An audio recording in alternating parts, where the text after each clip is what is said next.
Ya, betul, jelas. Zakat kan wujud dari ibadah yang sifatnya horizontal ya, begitu. Ya. Sholat kan vertikal. Gitu. Seorang Muslim yang baik, begitu, bukan orang yang hanya menjaga hubungannya hablum minallahnya bagus, begitu ya, dengan kewujudan dengan ibadah sholat, tetapi juga harus memiliki kepekaan sosial, gitu ya, dengan ibadah Iya. zakat. Makanya Kang Harlan agak unik ya gitu ya. Kenapa sholat itu kan diakhiri dengan salam dan tidak perlu dijawab ya. Tidak perlu Ya, dijawab, itu, betul.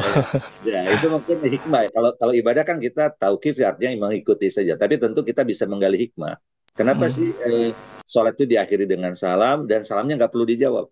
Karena sholat itu harus melahirkan kepekaan dan kepedulian, kan gitu ya. Gitu. Oh, Orang Masya yang Allah. memiliki hubungan bagus dengan Allah, kemudian tidak memiliki kepekaan dan kepedulian, berarti sholatnya belum benar.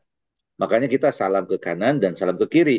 Dan salamnya itu kan berarti 360 derajat berarti ya. 180 dan 180 gitu ya, 360. Artinya kita melihat orang-orang di sekitar kita. Jangan-jangan ada yang serba, ada yang kekurangan, jangan-jangan ada yang membutuhkan, jangan-jangan ada yang sakit kan begitu ya itu.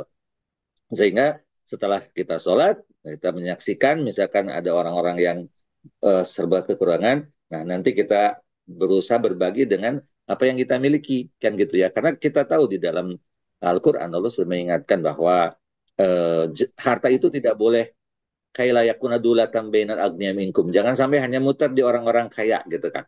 Ya, gitu. Baik, baik. Jangan hanya muter di orang-orang yang mampu saja. Ia harus terdistribusikan kepada mereka yang tidak mampu agar sebenarnya agar terjadi keseimbangan dalam ekonomi ini kan begitu ya, gitu ya. Karena kalau terjadi ketimpangan yang sangat luar biasa, itu kan akan menimbulkan kecemburuan, kan Betul. gap ya begitu yang luar biasa dan itu juga bisa bisa memantik persoalan sosial ekonomi kan begitu ya terjadi naudzubillah ya kerusuhan dan lain sebagainya kan betul tidak ya karena orang-orang yang tidak mampu misalkan melihat bagaimana orang-orang kaya mempertontonkan kekayaannya flexing lah istilah anak zaman sekarang begitu kan Iya, gitu ya benar.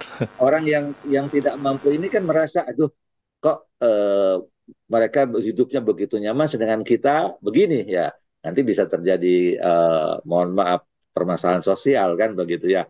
Iya. Eh, kita sering menyaksikan lah ya begitu lah walaupun mungkin dalam skop-skop kecil gitu kan gitu ya tidak menjadi sebuah sesuatu yang dasar tapi kan dalam sejarah kita bisa melihat bagaimana pernah terjadi kan revolusi katanya revolusi industri terjadi karena adanya itu kan gitu orang-orang kaya semakin kaya orang-orang miskin miskin sehingga terjadilah nah gitu kan itu pernah terjadi nah Islam punya solusi yaitu dengan zakat gitu dengan harta itu terdistribusikan dengan baik begitu ya itu akan sangat dasar terlebih lagi mohon maaf guru Ustadz ya Pak Kiai Didin Hafidudin pernah menyampaikan ketika beliau bicara tentang zakat begitu ya beliau mengatakan zakat itu adalah al-mud'ifun kan. Paulai kaumul mud'ifun di surat Ar-Rum itu ya. Jadi zakat itu bukan semata-mata melipat gandakan pahala, tapi juga bisa menggerakkan ekonomi gitu kan.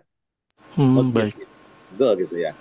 Beliau selalu memberikan contoh yang paling simpel untuk memahaminya adalah kalau ada orang kaya, misalkan dia buka usaha atau buka toko, kemudian dia berbagi ya dengan zakat yang menjadi kewajibannya juga infak ya begitu ya.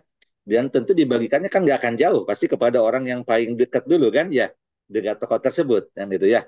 Karena zakat itu kan prinsipnya kun min sodak min agniaihim faturadu ala fuqarihim.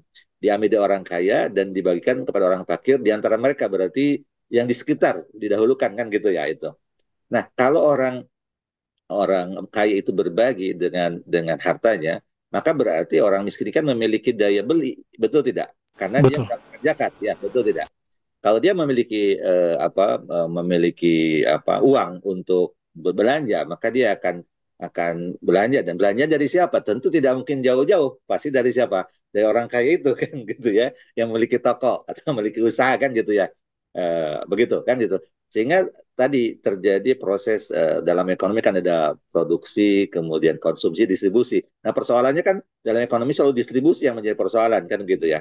Kalau distribusinya baik tuh bagus gitu kan itu orang kaya berbagi pada orang miskin maka nanti orang miskin akan memiliki uang ya untuk untuk dia membeli kebutuhannya kan gitu, gitu Kang Harlan. Itu.